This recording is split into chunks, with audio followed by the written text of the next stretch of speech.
What up, guys? Your boy Quake back with a brand new episode of the Diverse Mentality Podcast, number 319, powered by the one and only Golden Eagle Energy Drink. Get your Golden Eagle Energy Drinks at drinkgoldeneagle.com/DMP. That's drinkgoldeneagle.com/DMP.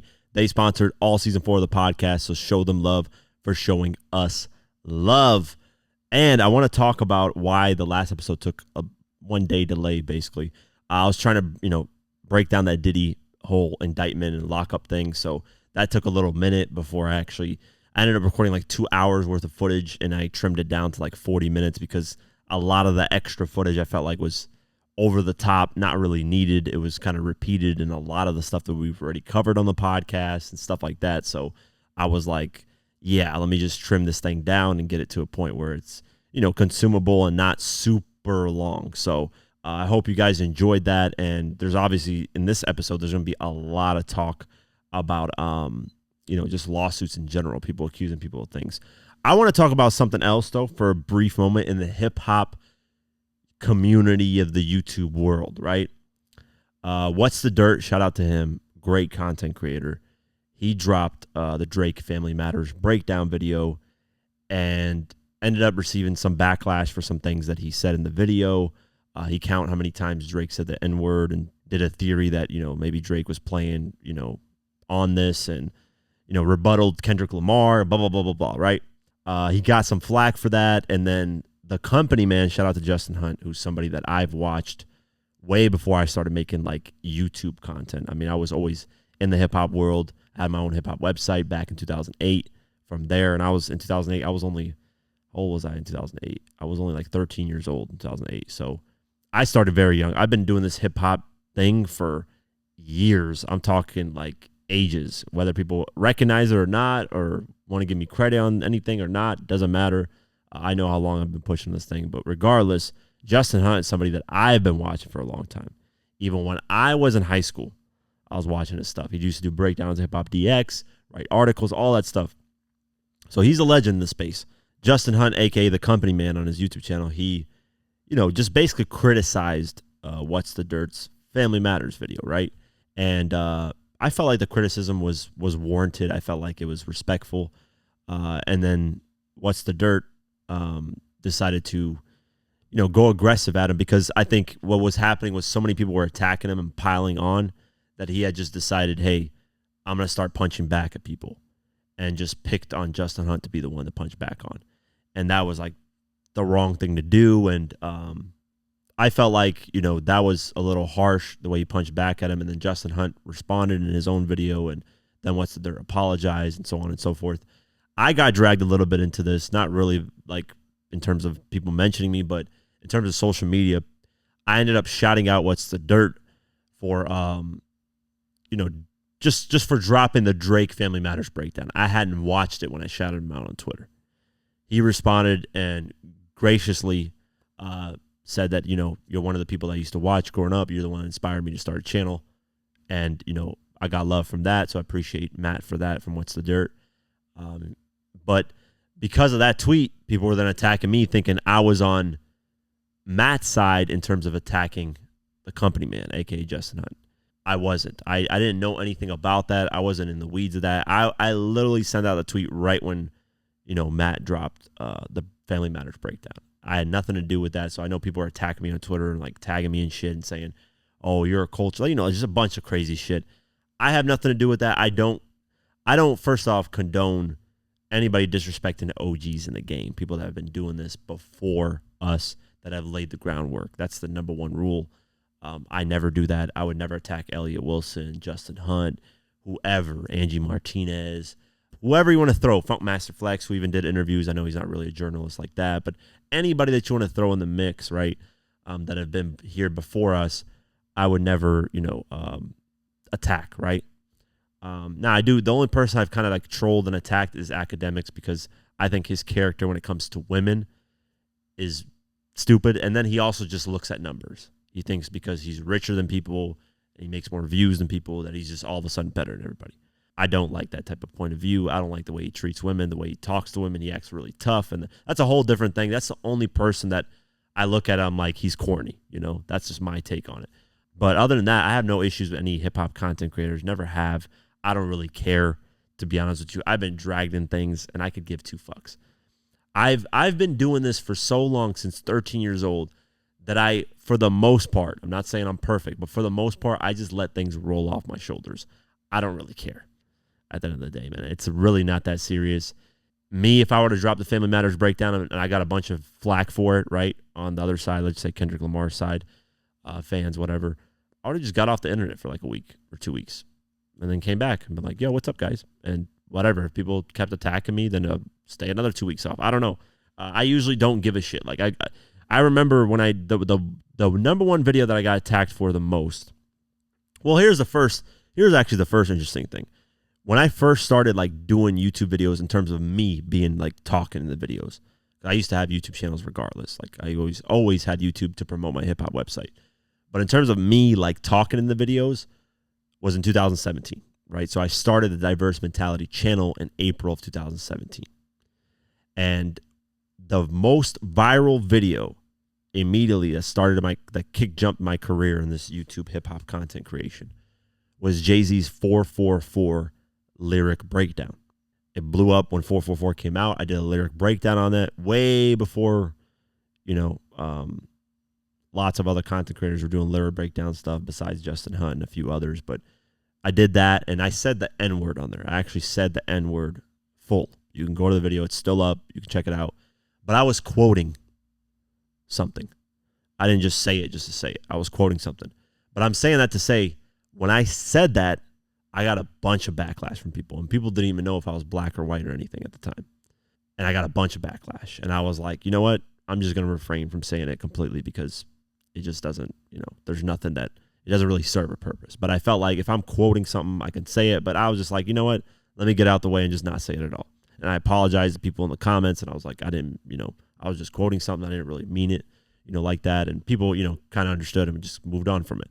But imagine that being your first viral video is the video that you say the N-word and people are attacking you for. So I've been on the receiving end of getting attacks from people.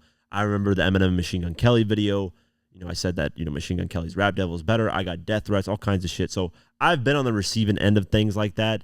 It's not a good feeling at all.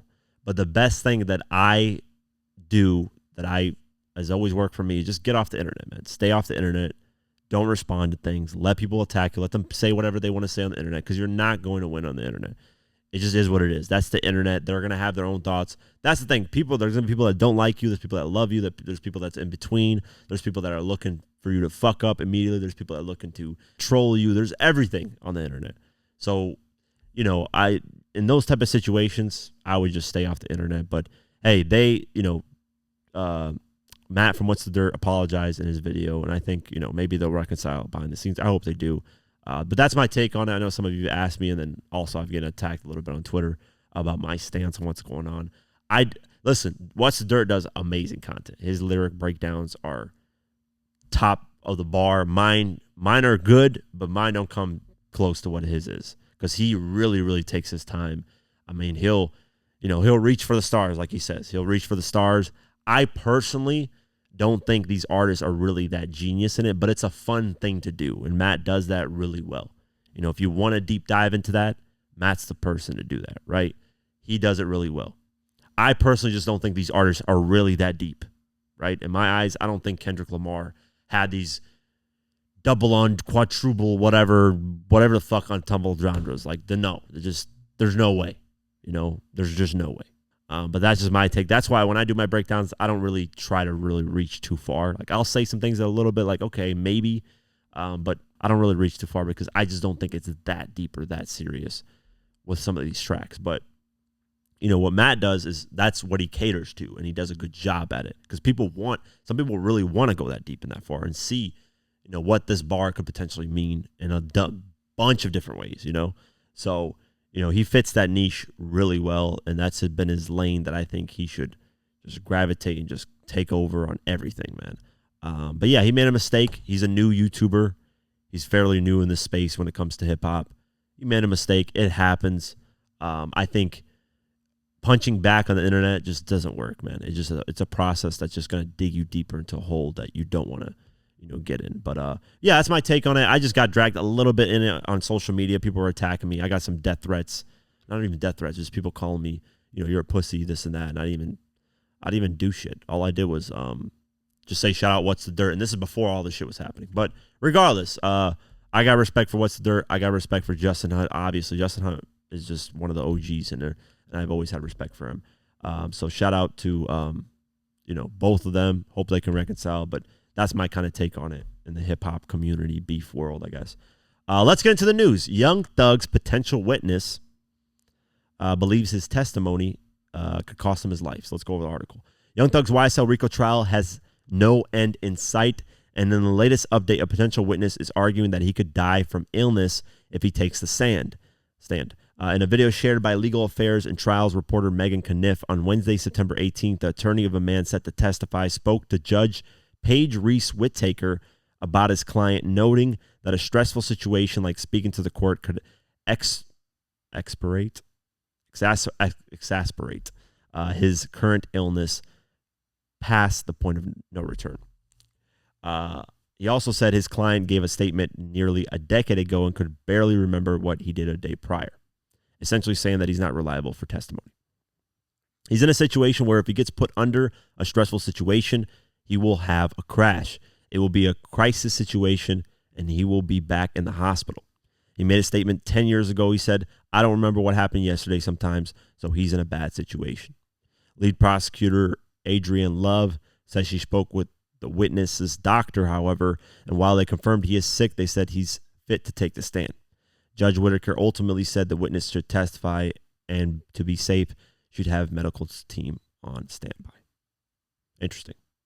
We'll see if the person testifies, because that's a 10-year-old kind of testimony that he had, or whatever the hell statement that they made 10 years ago. So, yeah, we'll keep our eyes posted. That's very interesting.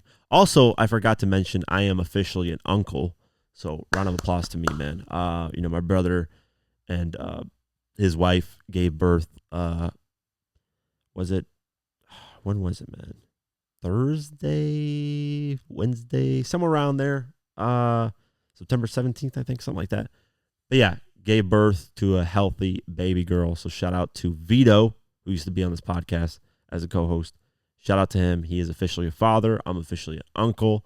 Just round of applause for that, man. I forgot all about that. So shout out to them. Beautiful, beautiful daughter that they have. I'll do my best to be the best uncle I can possibly be. So shout out to them. More new Diddy information is coming out. Kim Porter, who's Diddy's ex, who had a few kids with Diddy, had a book. So let's go over the article. Diddy has been accused of having sex with young boys by his late ex-girlfriend Kim Porter in a book that is allegedly a compilation of her diaries. According to Daily Mail, Kim's lost words details her allegedly turbulent relationship with the rap mogul, with whom she shared 3 children. The 60-page book claims that Porter discovered tapes of Diddy having sex with young boys, including an 18-year-old pop star who went on to become a household name. That sounds like Justin. No, I'm going to stop. The deceased model also allegedly recalled seeing the bad boy boss coming out of the bedroom with a chart-topping rapper, and the husband of a well-known married woman that Porter was sleeping with. What the fuck is going on? Some of these tapes had things I would have never expected. The gay parties are one thing, but the young boys, like 2 hip-hop stars formerly managed by Diddy, and then the 18-year-old pop star, I would have never known, Porter allegedly wrote. Another alleged incident detailed in the book was of Diddy asking Porter to screw him with a strap on, which infuriated her. After Porter told the mogul to instead have sex with a male music executive, she suspected he was having an affair with Puffy. Allegedly, she suspected he was having an affair with, and then just stops there. Puffy allegedly hit her. That's insane. The diary entries purport to detail further instances of physical violence and death threats towards Porter by Diddy, who is currently in jail awaiting trial on sex trafficking and racketeering charges. The deceased model also allegedly admitted to regularly sleeping with Tupac during her and Diddy's open relationship. Whoa, that's another fact that I could have used in the Diddy Tupac $1 million hit. That might have been the reason why Diddy might not like Tupac and potentially got a hit on him. The book is said to come from a USB drive that Kim Porter shared with close friends before she died, which was then obtained by publisher James Todd. The Daily Mail noted that Todd has provided no proof of the book's authenticity. A friend of Porter's, Ebony Electra, previously denied that any such book exists. She said on Instagram, I'm going to say this loud as I can, Kim Porter never drafted nor wrote a book, memoir, or manuscript. Quick lesson, allegedly means when something is said to be true but has not been proved. Now it's getting out of hand. There is no book. There never was. Several people continue to speak about and spread blatant lies regarding this mystery manuscript as if it were true. People, it's not. Kid would never do such a thing, and that's the honest to God truth. The truth is the truth. Be blessed. Kim Porter Strong. Okay, so there are people denying that this book is even real. Diddy and his legal representatives have yet to comment on the report. While a book may or not exist, several documents, that's Diddy's sex trafficking stuff. I don't know, man. With these situations, like I'm saying, I've said millions of times, where there's smoke, there has to be fire. There's so many stories of Diddy doing this type of stuff. There's too many stories of it. That how can some of this stuff not be true? It's just too often that we're hearing about these type of stories that I don't know, man. I'm not saying it is true, but hey, eventually, shit, man. If I'm hearing you like the color purple over and over and over again, well, I'm going to assume you like the color purple and not the color, red, right? So, yeah, we'll see what happens moving forward if this book actually has proof of Kim Porter's writings, diaries, and stuff, because I'm sure they'll be able to figure out how Kim Porter writes based off of maybe things she signed in the past and stuff like that. But there have been reports that Diddy had a role, allegedly, of somehow killing Kim Porter. I don't know, but that's just another thing that people assume and people just throw out there. There's a lot of assumptions on Diddy, but it's been very, very hard to prove any facts. There's been a lot of people talking, but that's what I mean. Smoke, where there's smoke, there has to be fire. And with the Cass situation, there was a lot of smoke, and then boom, the CNN video comes out of, Diddy putting his hands on Cassie. So we'll see what happens moving forward. Updates on how Diddy is doing in prison, or in jail, at least for now. It's reported that he's placed on suicide watch. So let's go over the article. Diddy has reportedly been placed on suicide watch as he awaits trial in a Brooklyn jail that has been described as inhumane. According to People, the rap mogul has been placed on suicide watch as a preventative measure as he is in shock and his mental state is unclear, a source said. Diddy will now be under more frequent observation from guards while he is in a special housing unit, which he is being held due to his celebrity status and the nature of his alleged crimes. It is not known if the Bad Boy Records boss has reported feeling suicidal or having mental health troubles to the jail. This is normal protocol, besides Jeffrey Epstein, but this is normal protocol where they place people on suicide watch, especially people that have such a dramatic change in lifestyle, right? Diddy's waking up every morning to the finest of things. This guy's damn near a billionaire. At any moment, he can have whatever he wants, whatever food he wants, whatever service he wants, wherever in the world he could travel, the best of the best water, the best of the best fruits, the best of the best cars, the best of the best women, whatever the hell. All that to going to being told when you can shower, which he only gets to shower 3 times a week, to getting prison food that's probably tastes horrible, to being stuck in a box for 23 hours straight and being told when you have to wake up and when you have to sleep. That's a drastic life change. And that could make anybody think of suicide. Anybody. Even me. I'm not this multi-millionaire rich guy. I don't live this lavish lifestyle. I live the most basic, boring-ass life ever. But if I got locked up in a box for 23 hours and had to eat the food that they got and was told to do what at what time and not have my freedom, suicide would enter my mind for a little bit. I'd be very depressed. I'll just say that. I don't think I would commit suicide. Me personally, I would never commit suicide. I just don't think that's ever a route for me. But, hey, man, that's tough to adjust to. Let's just say that. So I think the option for me would be, repent and hope that, I can adjust to the lifestyle. over there. But I don't think Diddy's going to take a minute, man. I don't think Diddy's been locked. Diddy's been locked up for like a couple. I don't know how long Diddy's been locked up when that Shine incident, if he did get locked up, or I don't remember if he got locked up for a little bit. Because I know Shine spoke on Diddy. You know what's crazy? There's an interview of Diddy. There's actually been a lot of old interviews coming up of Diddy. And one interview he talks about he has a love island. It's literally an island. So what did Jeffrey Epstein have? His own island where he would bring underage kids and do disgusting, vile things to.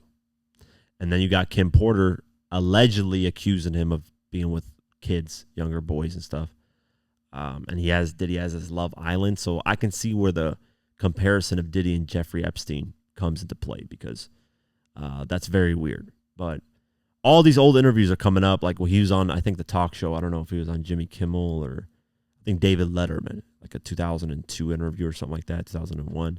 He talks about having parties and how make sure, women don't have AC and it gets really hot, and, they make sure you lock the doors so they can't leave. Like, just weird shit that sounded funny at the time, but now looking back on it, that actually, first off, back in the early 2000s, it was very weird, man. You could say a lot of weird things and get away with it. Back then, if I was old enough to understand what the fuck was going on, I would have been like, that's a little weird.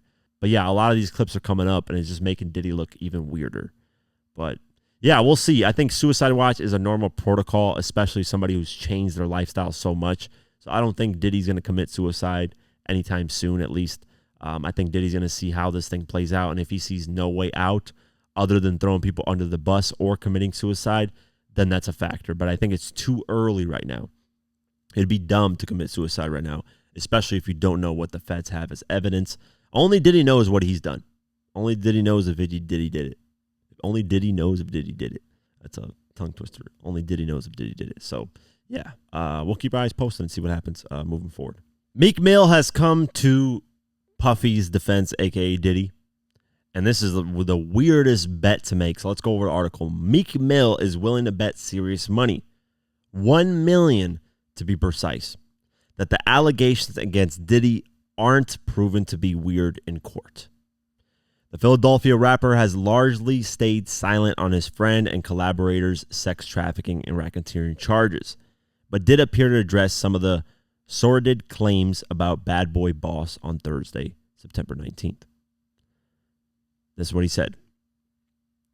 After commenting on mass layoffs at his former label Atlantic Records, a user mocked him by replying, "Bruh, this guy just be setting himself up to get cooked. Read the room, crying face emojis." Then this is when Meek Mill quoted that guy and said, "I will personally give you $1 million if these stories add up to anything weird beyond trench/hood level. It's two things we can't do in the trenches. It's no way y'all know what type of man I am. Cybertruck at 12, tap in, little buddy." What does this even mean? Hood, trenches level. I don't even know what the fuck he's talking about here. What? I guess running trains on women? I don't know. What the fuck? Listen, here's the thing, guys. And this is, I think, what Meek Mill is trying to get at. The Diddy stuff, listen, if Diddy likes to pleasure himself in the corner of a room while his girlfriend gets rammed by 3 other guys and he gets off on that, it's fine as long as everybody is consenting to it. This is the problem with this Diddy lawsuits and what's going on with him getting locked up. The question is, was there consent for all this stuff? If there wasn't, obviously that's sex trap. That's forcing people to do stuff they don't want to do. That's all kinds of stuff. But here's the thing. If you're a freak in bed, right, but you're doing it with a bunch of people that consent, that are okay to do it with you, there is nothing wrong with that. I personally don't judge people in the bed. That's their private life. If you like to get off with you sitting in a corner and watching, your wife get banged by a couple of guys, that's what turns you on. Hey, that's weird to me, but I don't sit there and judge people, man. Let them do their fucking thing. That's not the question here. The question isn't, all this Diddy stuff, is it weird or not? The question is, is there consent to this stuff? Did these people say they are okay with doing this stuff with Diddy? And the reports are, no. He forced these people to do this stuff. Blackmailed them.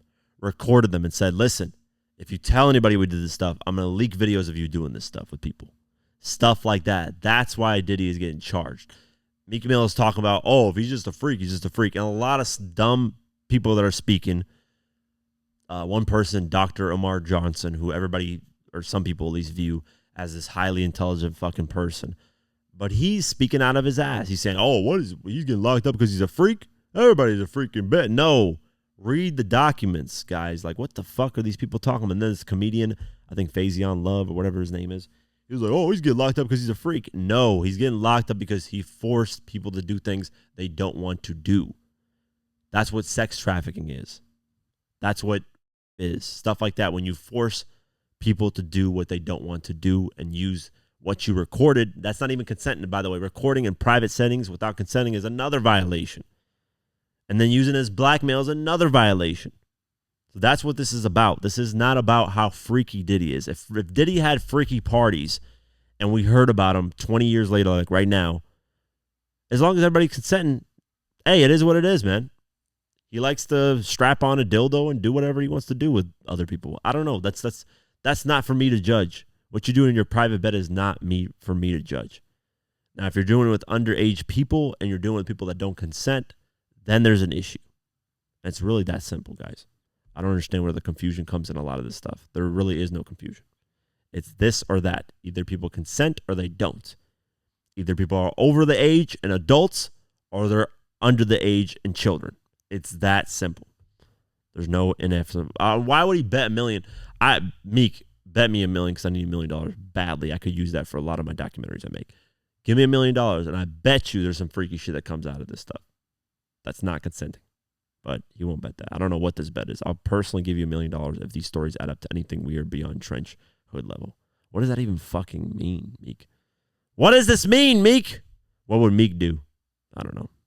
But yeah, we'll keep our eyes posted and see if Meek says anything else that's out of the ordinary. Before we continue, I want to give a shout out to Golden Eagle for sponsoring this podcast. Yes, if it wasn't for Golden Eagle, this podcast wouldn't be possible. If you're looking for an energy drink that doesn't tear a hole in your pocket, Golden Eagle energy drink is the one you want to get. Golden Eagle has the smoothest taste with no aftertaste. You don't get acid reflux when you drink it, and you will save a lot of money. So check out Golden Eagle at drinkgoldeneagle.com/DMP. The link is in the description below. And how do you think this podcast would be possible without me having energy to do it? Come on, guys. You guys got to remember this. I need energy to do this stuff, man, because there's a lot of crazy topics. So look how smooth this thing sounds. Look at, oh my God, it's fresh. Look at that Golden Eagle. Look at the can. It's so beautiful too, man. Look at that. It's so fresh, man. So fresh. Golden Eagle energy drink. Go to the link description below. That's drinkgoldeneagle.com/DMP. Let's continue the episode. Now, this would have been great information to know before I dropped my Diddy $1 million hit on Tupac documentary. Elliot Wilson talked about on his, I don't know if it's a podcast. I don't really want to call it a podcast, but they have the show called The Bigger Picture with Jeremy Head. Shout out to him. Great guy. And DJ Hurd. Shout out to him as well. And Diddy, Elliot Wilson revealed that Diddy once wanted Elliot to ask him if he killed Tupac. So let's play the clip. There's still those things going on about alleged involvement with Tupac's murder and things like that. Those are other things outside of this, which are insane to say, right? It's crazy. I will share this on a personal level. I feel like what doesn't get said enough about, and the lawyer finally said it, is that he said, my client is now dealing with treatment and therapy and made it clear about drug use and stuff like that. I think drug use is a major part. Again, it's no excuse, like you said. I've seen Puffy looking like he's not in his right mind, and it seemed like he's drug use, this type of thing. So a lot of times, like I talk about that party where he got into the fight with J. Cole, allegedly, and I walked to the other side of the room. He clearly looked out of his mind, drugged out at that time. And then the last one I'll give you is when he was doing a mixtape. When he made it Mitch, I was kicking it with him for a day or two, on and off, just talking to him and stuff. He acted like he wanted to finally give me an interview. And again, always leave a little out of it. And then when I remember he said to him, he goes, yeah, you can ask me that real shit. You can ask me if I killed Tupac. And then he walked away out the room. That's what he said to you and then walked out. Yeah. Did you ask him? I didn't get to ask him. That's probably the last time I saw him after that. So it's like, wow. Drug use is a major part, but that's no excuse. You're responsible for your actions. And again, if you're intimidating and abusing people, and if these accusations are true, he's going to go away for a long time. Yeah, it is. He told you to ask him if he killed Tupac? On camera. You got to ask me some real shit. He didn't say in a way like, I did it. He said in a way of almost like, I want this moment of, to me, of redemption of me explaining the situation to you. Oh. It can be interpreted how it's interpreted, but that's what happened. That's crazy. That would have been a crazy, dope interview. I wish that would have happened. But one thing that I want to talk about is Charlemagne talked about how, Diddy did all this stuff and abusing drugs because he's going through trauma, right? In my mind, I'm like, that's no excuse to start beating the shit out of women, to start raping, abusing, if he did all that stuff, obviously. I mean, he did it with Cassie. He definitely did it with Cassie. There's video footage, proof of it. But all these other people, if he actually did this stuff, regardless if he was drunk or not, there's no excuse for that. I don't care how much trauma you have. You know how many people suffer through trauma and never do those things? And we're talking way deeper trauma than Diddy's ever suffered. There are people that, like my parents have gone through war of people dying in front of their eyes, getting bombed. And they've never thought of, first off, doing drugs, number one. Two, doing all these weird shit.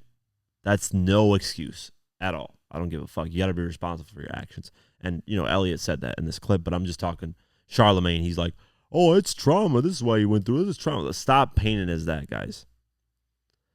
All of us have some type of trauma in us from something. And majority of us don't do this shit. So, yeah, that's just a wild story. I wish I would have known about that a little bit earlier. Obviously, I would have loved to add this little piece in the Diddy $1 million hit on Tupac. It would have been like nothing major, but it would have been a real little good piece to add. But, yeah, just dope little clip.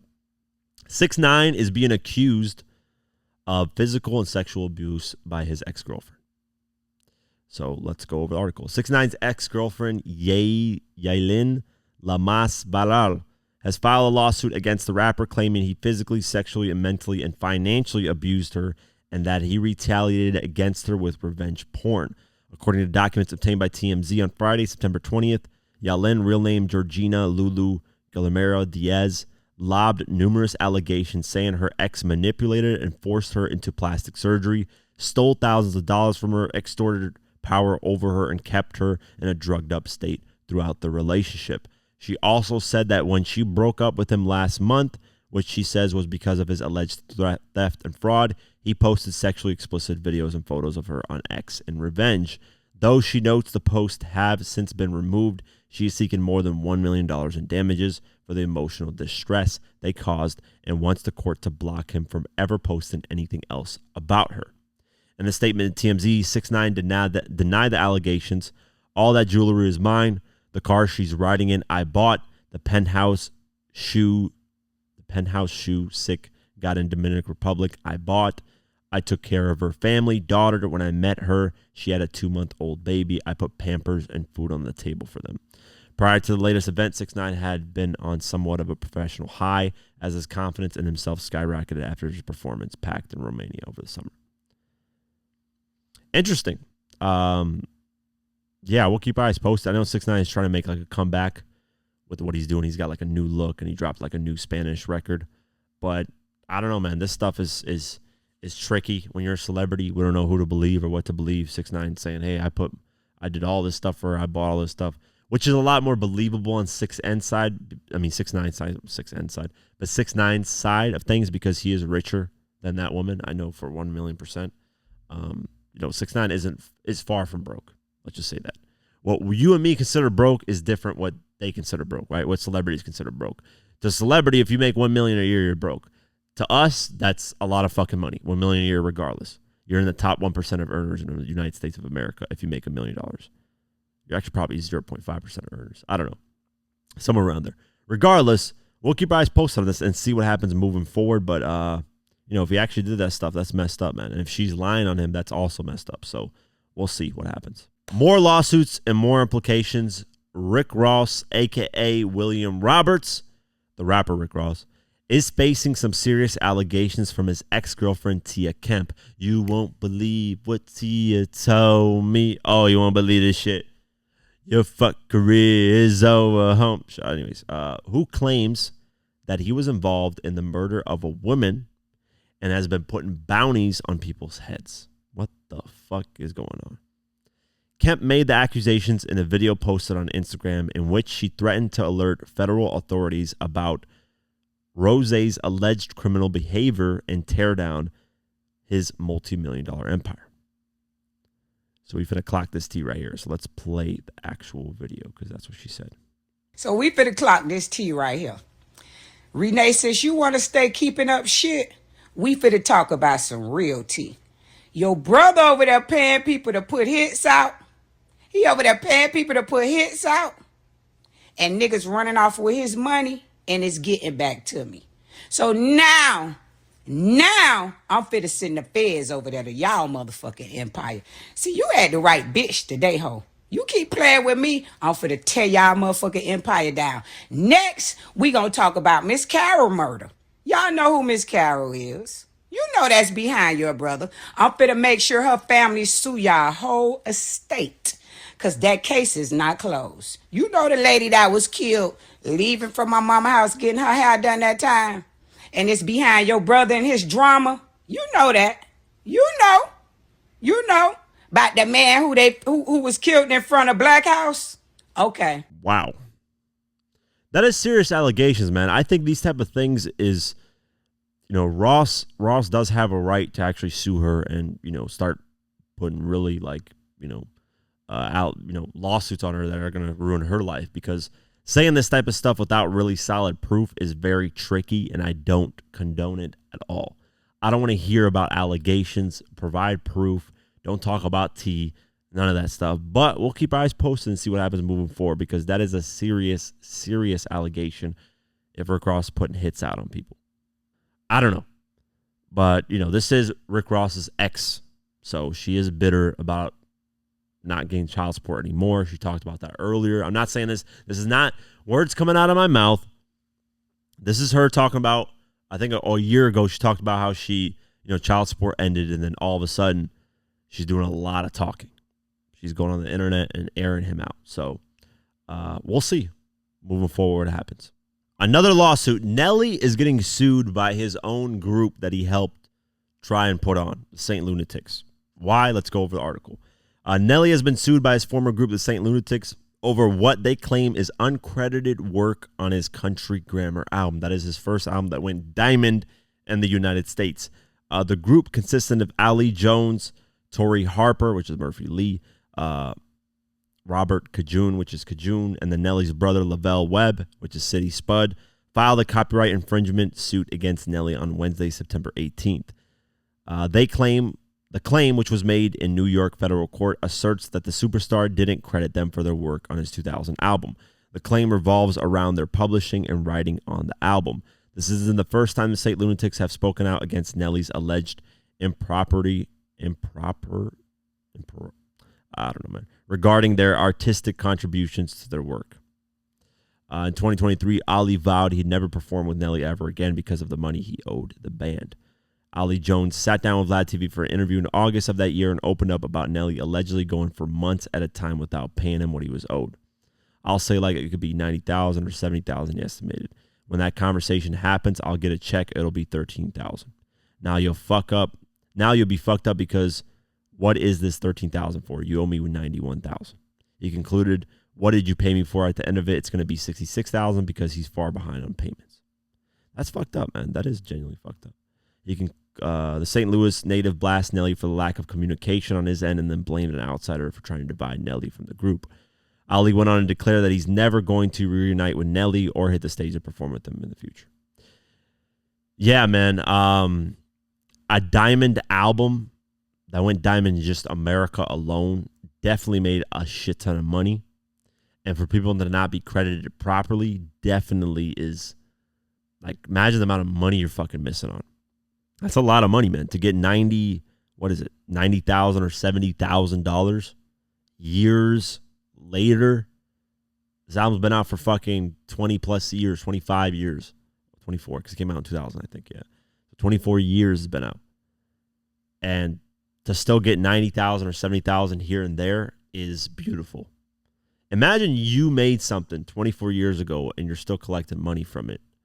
$90,000, $70,000. You would love that. That's lifetime money. You're never going to run out of money at that point, unless you're just living really, really lavish. But that's unfortunate, man, to get 13,000 and you're owed 70 or 90,000. So I don't know. They could be. This is just their side of the story, but all of them are suing him. It's not just one person like Ali. All of them are suing him. So we'll see what happens moving forward, man. But this, I think it's a little too late. I think you guys should have sued. I don't know if statute of limitations is on this at all. I don't know. But this is super, super late, man. This should have happened like a long, long time ago. But we'll see what happens moving forward. Speaking of album sales, T.I. got his RIAA certifications updated. I like talking about this. I'm always going to talk about like artists that get their stuff updated. And let's go over, man. A lot of classics that T.I. got updated.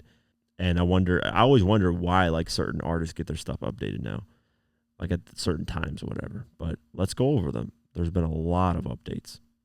So the first one is the single You Don't Know Me. That went gold. The second one is the single 20 Foes, which is wild. This song's only gold. That's insane.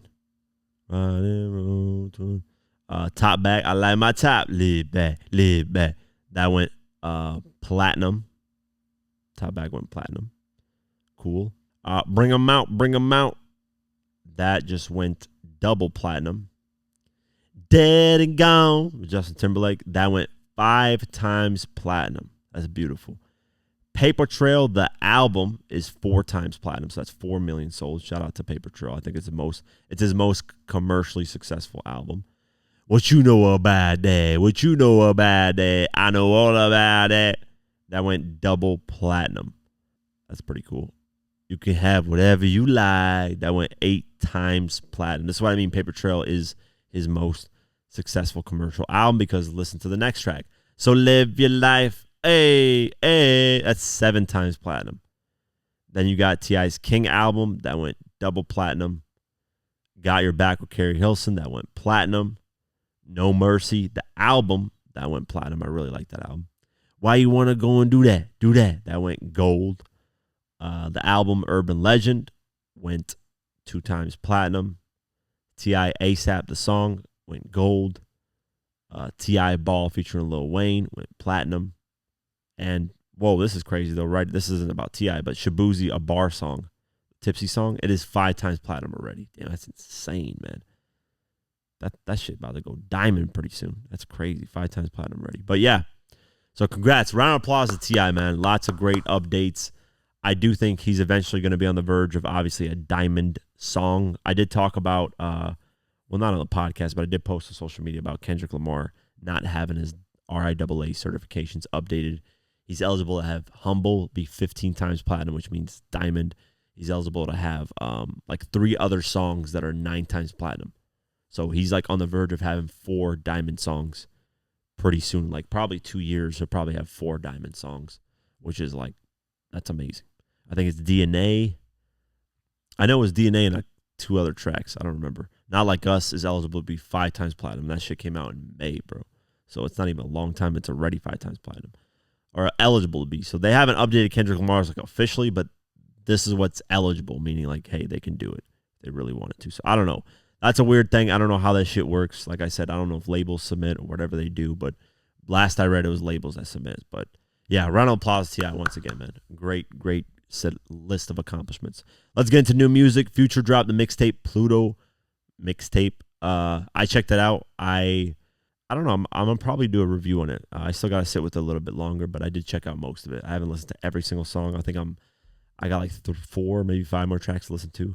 Meek Mill dropped Cybertruck, the track. Lil Tecca dropped Plan A, the album. Lil Durk dropped Turn Up a Notch and Discontinuing Work Hard. That's interesting. I didn't know Lil Durk dropped tracks. 4 Bats and Lil Baby dropped Roll the Dice. The Baby dropped Can't Keep Keisha. Rich Homie Quan dropped The Song Cry, which is actually a dope track. It's a posthumous release. Glorilla dropped Hold On. She's getting ready to release her debut album. Narda Wick and Bossman D-Lo dropped Oh Shit. Pierre Bourne dropped Blogs. And The Alchemist dropped The Genuine Articulate, the album. I got to check that out as well. But check out those new releases. Album sales, Travis Scott, Days Before Rodeo is officially number 1. I don't know how the fuck the sales went back to 156,000, but that's officially number 1. Sabrina Carpenter, Short and Sweet is at number 2 with 101,000. Chappelle Roan is at number 3 with The Rise and Fall of Midwest Princess at 64,000. Number 4, Post Malone, F1 Trillion at 60,000. Eminem, The Death of Slim Shady, skyrocketed because of that expanded Mourners edition. It is at number 5 with 50,000. Morgan Wallen, One Thing at a Time, is at number 6 with 49,000. Taylor Swift, The Tortured Poets Department, is at number 7 with 49,000. Paris Hilton, Infinite Icon. I have no idea where this is charting. This is at number 8 with 45,000. Billie Eilish, Hit Me Hard and Soft, is at number 9 with 42,000. Zach Bryan, The Great American Bar Scene, is at number 10 with 38,000. Actually, 36, sorry. SZA SOS, number 14 with 28,000. Future, Metro Boomin, We Don't Trust You, number 27 with 20,000. Travis Scott, Utopia, number 37 with 16,000. Kendrick Lamar, Damn, at number 38 with 16,000. Drake, For All the Dogs, number 41 with 16,000. Eminem, Curtain Call, number 43 with 16,000. Kendrick Lamar, Good Kid, Mad City, number 45 with 15,000. Interesting. Yeah, and that's it for today's episode of the Diverse Mentality Podcast, powered by the one and only Golden Eagle Energy Drink. Get your Golden Eagle Energy Drinks at drinkgoldeneagle.com/DMP. They sponsored all season 4 of the podcast, so show them love for showing us love. Spotify, Deezer, Pocket Cast, YouTube, all that. Have an amazing night, day, whenever you listen to this, and peace.